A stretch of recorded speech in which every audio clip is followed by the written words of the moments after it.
Hello guys. तो कैसे हैं आप लोग। Welcome to another video. जैसे मैंने पहले बताया था कि मैं एक वीडियो लेके आऊँगा डिज़ायर डीजल एएमटी का मनाली के ऊपर कि हम मनाली की ट्रिप कैसी रही। करीबन 1800 किलोमीटर की ट्रिप थी, तो इसमें डिज़ायर कैसी रही, एएमटी ने कैसा परफॉर्म किया हिल्स के ऊपर, कोई प्रॉब्लम तो नहीं आई। ठंडे वेदर में डीजल ने कैसा परफॉर्म किया, कोई प्रॉब्लम तो नहीं आई। या फिर जो हिली रोड्स थी, हिली एरियाज थे, वहाँ पे गाड़ी कैसी चली। और इन सब के बारे में हम इस वीडियो में आपको सारे आंसर्स मिलेंगे कि डिज़ायर डीजल एएमटी को हम वहाँ ले जा सकते हैं कि नहीं। और ये जो गाड़ी मैं लेके गया था ये ऑलरेडी 1 लाख किलोमीटर कंप्लीट कर चुकी थी। तो प्लीज़ बने रहिए इस वीडियो में।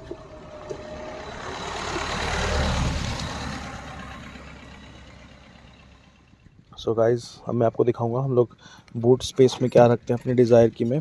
शायद ये मैं इसमें ऑलरेडी बना चुका हूँ। तो एक है ये टायर इन्फ्लेटर, ये देखिए। एक ये है अमेज़ॉन की जंप केबल, अमेज़ॉन बेसिक्स की। ये फायर एक्सटिंग्विशर है। ये एक पेचकस का सेट है, पाई कंपनी का, तपाड़िया का आता है आई थिंक। और ये हमारा फर्स्ट एड किट है। ये एक रोप है अगर इन केस टो करना पड़ा। और ये हमारा टूल किट है जो मारुति के साथ आता है। साथ में स्पेयर टायर और जैक इसके अंदर है ही, वो मैं आपको दिखा चुका हूँ, ये देख सकते हैं। तो ये सब हम लेके चले थे। इतना सब जब हम मनाली के लिए निकले थे इस गाड़ी में, ये सब हमने रख रखा था, क्योंकि कुछ पता नहीं कब किस चीज़ की ज़रूरत पड़ जाए मनाली में या ऑन द वे। और हमने मेक श्योर किया था कि हमारा जो स्टेपनी है बिल्कुल ठीक कंडीशन में हो, प्रॉपर हवा हो, क्योंकि नॉर्मली यही होता है कि लोग स्टेपनी पे ध्यान नहीं देते और उसमें कई बार हवा नहीं होती है, वो पंचर होती है, टायर की कंडीशन बड़ी ख़राब होती है। तो ये चीज़ हमने प्रॉपर ध्यान में रखी थी। प्लस हमने ये देखा था कि हमारी सारी लाइट्स फंक्शनल है। Tail light, indicator light, brake light, सब चीज़ फंक्शनल है कि नहीं, आगे पीछे हमने पूरा चेक किया था। तो ये चीज़ बहुत ज़रूरी है, ब्रेक लाइट, इंडिकेटर लाइट, सब तरह की लाइट्स एकदम फंक्शनल होनी चाहिए। और जो चीज़ें हम बाकी और लेके गए थे वो था ये चार्जर, मोबाइल चार्जर। ये फास्ट चार्जर है, आप देख सकते हैं, MI का है। ये एक Qualcomm 3.0 सपोर्ट करता है। साथ में ये जो लीड है ये भी फास्ट चार्जिंग लीड है। तो ये भी हम लेके गए थे साथ में, इसने हमारा बड़ा साथ दिया, क्योंकि जब हम GPS यूज़ करते हैं, मैप्स यूज़ करते हैं, तो बैटरी बहुत जल्दी ड्रेन आउट होती है। तो ये चीज़ बहुत ज़रूरी है, ये आप ज़रूर लेके चलें। साथ में एक आधा पेन वगैरह ले सकते हैं। और ग्लव बॉक्स में हमने कुछ मास्क रखे हुए थे, और ये पेपर्स, ये सॉरी माइक्रोफाइबर टॉवल्स हमने 3-4 रख रखी थी।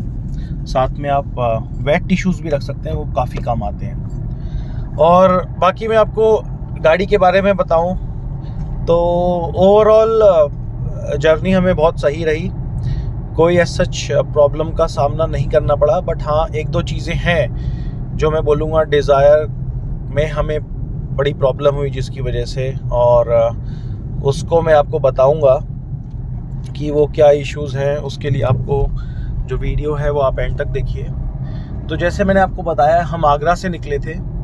आगरा से मोहाली सीधा रास्ता था, कोई प्रॉब्लम नहीं। लेकिन जब आप मोहाली से चढ़ते हैं तब आपको करीबन 200 किलोमीटर का ऐसा रास्ता होता है जो आपको पहाड़ी रास्ता होता है, हिल्स में होता है। क्योंकि एक डीजल है, ऑटोमेटिक है, तो मैं थोड़ा सा स्केप्टिकल था कि भाई हम इतनी सर्दी में जा रहे हैं तो कहीं ऐसा ना हो कि डीजल थिक हो जाए, चलने में दिक्कत हो या स्टार्टिंग में प्रॉब्लम हो। तो ऐसा कुछ नहीं हुआ। दूसरा, ऑटोमेटिक को लेके भी मैं थोड़ा सा इतना श्योर नहीं था, क्योंकि मैं कभी उसको पहाड़ों पे लेके नहीं गया। और मैंने काफ़ी यूट्यूब पे वीडियोस देखे डीजल ऑटोमेटिक के, पहाड़ों पे क्या रिव्यूज़ हैं, बट एज सच मुझे कोई डिटेल वीडियो नहीं मिला। तो एक अच्छी बात ये रही कि ऑटोमेटिक से गाड़ी पहाड़ों पे बहुत इजीली क्रूज़ करती चली गई बिना किसी प्रॉब्लम के। जी हाँ, कोई ऐसा हमें दिक्कत नहीं हुई। सफ़र काफ़ी आसान रहा पहाड़ी पे इस ऑटोमेटिक की बदौलत। जी हाँ, बहुत इजी रहा। तो हमें बस 2-3 चीज़ों का ध्यान रखना है जो मैं आपको भी बताऊंगा। और सबसे अच्छी बात है, ना कोई क्लच था, ना कोई गियर चेंज करना था उस चक्कर में, क्योंकि जब हेयर पिन टर्न्स आते हैं जहाँ पे आपको गाड़ी को एकदम से टर्न भी लेना है और एकदम आपको एलिवेशन पे भी चढ़ना है, तो उस केस में आपको सेकंड गियर लगाना पड़ता है। हाँ, आपको इसमें मैनुअल मोड का बहुत यूज़ करना पड़ेगा। और जब भी इस तरह के टर्न्स आए या जहाँ पे आपको बहुत ज़्यादा चढ़ाई है, उधर आप मैनुअल मोड में करके सेकंड गियर में आप इसको चलाएं। बहुत प्यार से चलती है गाड़ी, कोई दिक्कत नहीं होती।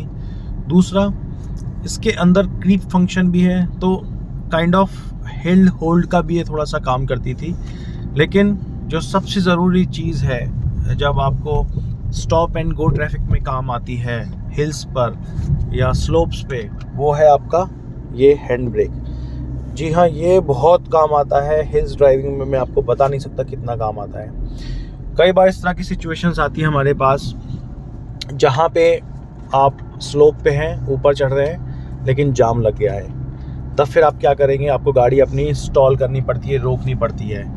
लेकिन जब गाड़ी रुकती है, उसके बाद जब आप स्टार्ट करते हो, आगे बढ़ाते हो, तो गाड़ी पीछे ढरकने लगती है। उसके लिए सबसे ज़्यादा जो काम आता है वो आपका हैंड ब्रेक है गाड़ी का। तो आप कैसे कर सकते हैं उस चीज़ को? सबसे आसान काम है, मैं आपको बताऊंगा। तो देखिए, जैसे आपकी गाड़ी ये रुकी हुई है, आप हिल्स पे खड़े हुए हैं, आपको ऊपर जाना है, तो आप सबसे पहले क्या करेंगे? गाड़ी उठाने से पहले आप अपना हैंड ब्रेक ये खींच देंगे, राइट? और उसके बाद आप एक्सीलेटर पे पैर रखेंगे। एक्सीलेटर पे रखो। अभी ऑटोमेटिक है तो उसमें 2 ही पैडल है। आपने एक्सीलेटर पे पैर रखा और थोड़ा सा आप एक्सीलेटर देंगे। जी हाँ, थोड़ा सा देंगे और उसके बाद आप ये अपना हैंड ब्रेक रिलीज़ कर देंगे। तो इससे क्या होगा? जो आपकी गाड़ी ढरक रही थी वो नहीं ढरकेगी, आपका हैंड ब्रेक उसको बचा लेगा। तो हैंड ब्रेक का बहुत इंपॉर्टेंट यूज़ है हिल्स में। बाकी हिल्स में ऐसा कोई दिक्कत नहीं आई। हाँ, हमें थोड़ा सा डर था कि कहीं जो हमारी क्लच प्लेट्स हैं वो वॉर्न आउट तो नहीं हो रही हैं, क्योंकि ये गाड़ी करीबन 1 लाख किलोमीटर ऑलरेडी चल चुकी है। और वो चीज़ मैंने चेक नहीं कराई थी सर्विस सेंटर पे। हालांकि जाने से पहले मैंने अपनी गाड़ी की पूरी सर्विस कराई थी, तो उसमें हमें थोड़ा सा डर था। लेकिन क्लच प्लेट्स बिल्कुल सही और हेल्दी कंडीशन में रहीं, कोई ऐसा दिक्कत नहीं हुई। जी हाँ, जब आप हिल्स पे चलें तो हो सके तो एसी को ऑफ रखें, क्योंकि उससे इंजन पे लोड पड़ता है। और हमारी गाड़ी फुल्ली लोडेड थी, पूरे 5 एडल्ट्स थे, 4 एडल्ट्स 1 किड। तो एसी हो सके जितना उतना आप ऑफ रखें, क्योंकि ये छोटी गाड़ी है, डिज़ायर वीडीआई इनोवा जैसी पावरफुल नहीं है। तो इस चीज़ का आप ज़रूर ध्यान रखें। बाकी और हमें सच कोई प्रॉब्लम आई नहीं यहाँ पे, सब कुछ बिल्कुल स्मूथ रहा। एक चीज़ जो मैं पॉइंट आउट करना चाहूँगा वो है इसकी हेडलाइट्स। जी हाँ, जो डिज़ायर की हेडलाइट्स हैं टॉप मॉडल को छोड़ के, जहाँ प्रोजेक्टर आते हैं, जो बाकी हेलोजन हेडलाइट्स हैं वो बहुत ही पुअर हैं। तो मैं हेडलाइट की आपको बता रहा था बात, तो हेडलाइट्स इसकी बहुत पुअर हैं। अभी तो खैर दिन है तो आपको इतना पता नहीं चलेगा, लेकिन इनका थ्रो बहुत बेकार है। मतलब इससे ख़राब हेडलाइट मैंने आज तक नहीं देखी। इससे अच्छी तो हेडलाइट सेंट्रो की हैं, इग्निस की हैं। ये हेडलाइट बिल्कुल यूज़लेस हैं, कोई थ्रो नहीं है। इवन आप बल्ब भी चेंज कर लो तो भी उतना इफ़ेक्टिव नहीं होते हैं ये। तो मेरी तो मारुति से यही रिक्वेस्ट है कि प्लीज़ प्लीज़ प्लीज़ आप सारे ही जितने भी आपके वर्जन हैं, जितने भी VDI है, LDI है, VXI है, जो भी है, सब के अंदर आप प्रोजेक्टर हेडलैम्प्स ही भी दीजिए। ये हेडलाइट मैं इसको 10 में से 2 मार्क्स दूंगा। ये सिर्फ इंडिकेट करने के लिए कि हाँ, सामने वाले को पता चल जाए कि हाँ कोई गाड़ी आ रही है। अदरवाइज़ बहुत पुअर इनकी विजिबिलिटी है, बिल्कुल भी कुछ नहीं दिखता सामने का।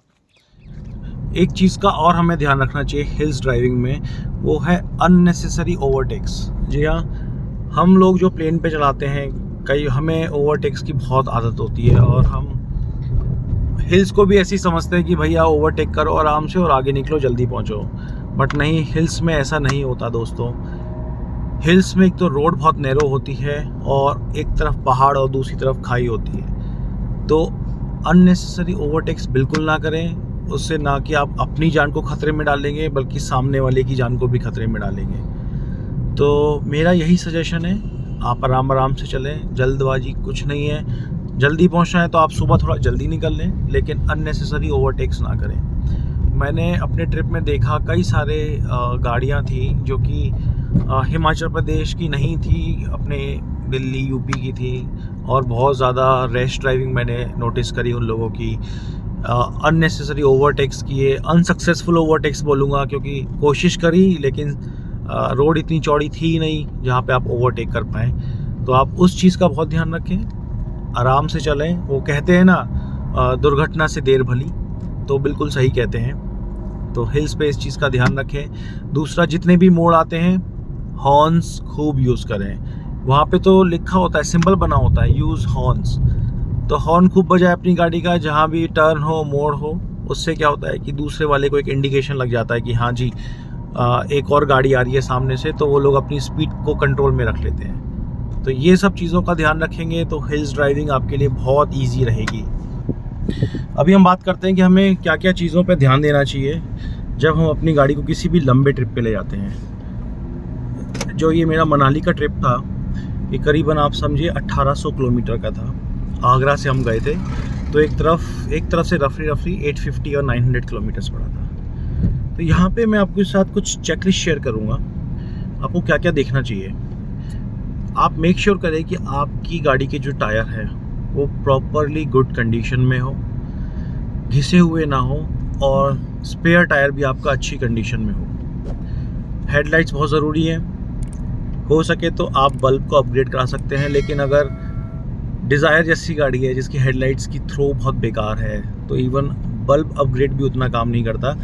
तो उसका एक ऑल्टरनेटिव ये है कि आप हो सके दिन में ही ड्राइव करें, नाइट ड्राइव आप अवॉइड करें। तीसरी चीज़ है इंजन ऑयल। अपनी गाड़ी को एक बार सर्विस ज़रूर कराएं पूरा जाने से पहले लॉन्ग ट्रिप पे। उसमें देखें कि इंजन ऑयल वगैरह प्रॉपर हो, और हो सके तो फुल सिंथेटिक इंजन ऑयल डलवाएं। ब्रेक शू, ब्रेक ऑयल, ये सब चेक करवाएं। और एक और इम्पॉर्टेंट चीज़, क्लच प्लेट आप कह कर सर्विस सेंटर में आप कह के चेक करवाएं कि भाई आप हमें बताइए क्लच प्लेट्स की जो कंडीशन है वो क्या है। दूसरा, जो मैंने आपको पहले बताया था कि आप एक टायर इन्फ्लेटर अपने साथ रखें, जंप केबल ज़रूर रखें, टूल बॉक्स प्रॉपर रखें, और फायर एक्सटिंग्विशर बहुत ज़रूरी है। बाकी फास्ट टैग जो होता है अपनी गाड़ी का, ये जो सरकार ने हमें प्रोवाइड करवाया है, जो हम खरीदते हैं, इसको आप प्रॉपरली अपना पूरा चार्ज रखें, नहीं तो आपको डबल पैसे देने पड़ सकते हैं टोल टैक्स पे, जो टोल प्लाज़ा पे। और पानी अपने साथ काफ़ी रखें, जितना हो सके उतना स्टोर करें, क्योंकि रास्ते में आपको पानी कॉस्टली भी पड़ सकता है और अननेसेसरी आपको गाड़ी रोकनी भी पड़ सकती है, तो उसकी कोई ज़रूरत नहीं है। पानी अपने साथ रखें जितना आप रख सकते हैं। और एक जो चीज़ हमने बहुत ज़्यादा ध्यान में रखी इस पूरे ट्रिप में, कि हमने अननेसेसरी प्लास्टिक नहीं ख़रीदा। हम अपने घर से पानी की बोतल लेके चले थे, और जहाँ जहाँ हमें पॉसिबल हुआ वहाँ पे हमने उसको रीफ़िल किया। खासकर जब हम हिल्स पे जाते हैं तो पानी हमें कहीं भी बड़ी इजीली मिल जाता है, किसी भी रेस्टोरेंट में, और क्योंकि वो हिल साइड होता है तो पानी भी टेस्ट और मिनरल्स काफ़ी होते हैं। तो हमने अननेसेसरीली कहीं भी पानी नहीं ख़रीदा, और हम अपनी उन्हीं पुरानी बॉटल्स को रिफ़िल करते रहे, जिससे हमने किसी भी तरह का कोई कचरा नहीं फैलाया। जो भी हमारा कचरा था हम गाड़ी में रखते थे और उसको सही से डिस्पोज़ करते थे। तो ये सब चीज़ों का अगर हम ध्यान रखेंगे तो ना कि हमारा ट्रिप बहुत अच्छा बनेगा, बल्कि हम एनवायरनमेंट को भी गंदा नहीं करेंगे, और उसको साफ़ ही रखेंगे, जैसा था वैसा ही छोड़ के जाएंगे। ये सब चीज़ों का बहुत ख्याल रखना चाहिए गाइस अपने ट्रिप में। दोस्तों, thank you so much for watching this video. अगर वीडियो अच्छा लगा हो तो लाइक करें, और चैनल के सपोर्ट के लिए सब्सक्राइब करें। इससे हमको भी मोटिवेशन मिलता है इस तरह के और अच्छे वीडियोस बनाने के लिए। आपका दिन शुभ हो। Thank you so much.